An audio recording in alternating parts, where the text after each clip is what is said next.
welcome to Thought Arouser. This week we are discussing the call to discipleship, the second in a series on disciple making. What we would like to do this week is to explore Jesus' intentional, relational, and developmental approach to making disciples. We want to understand how important personal relationship is in making disciples. 4 points in this brief video. The first is that Jesus was intentional about everything of his life and ministry. There was a reason he came. We know that from Philippians 2. He was deliberate and guided once his earthly ministry began.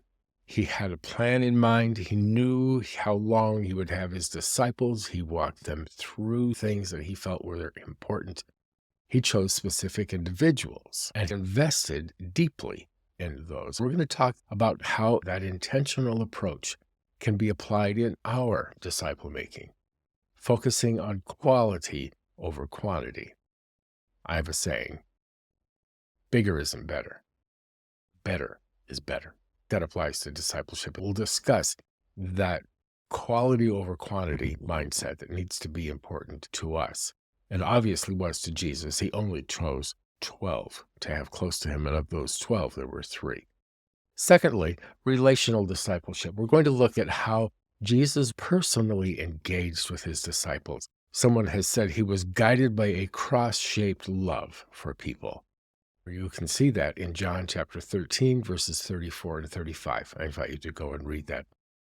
We're going to talk about how important it is to build genuine relationships in our discipling, emphasizing the value of life-on-life interactions, one life overlaying and affecting, influencing, majorly influencing the next generation. Thirdly, developmental discipleship. We want to explore how Jesus developed his disciples through teaching, coaching, challenging, modeling, aiming for them to become more like him. He told them, "You will do greater things than I." They didn't believe him, but he developed them. How can we implement developmental elements in our discipling relationships? Intentionally, in relationship, developing. And fourthly, Jesus invited people to join him. What was that like, to be invited to be a disciple? Come and see. Your assignment this week, I'd like for you to read John 1:35 through 4, verse 46.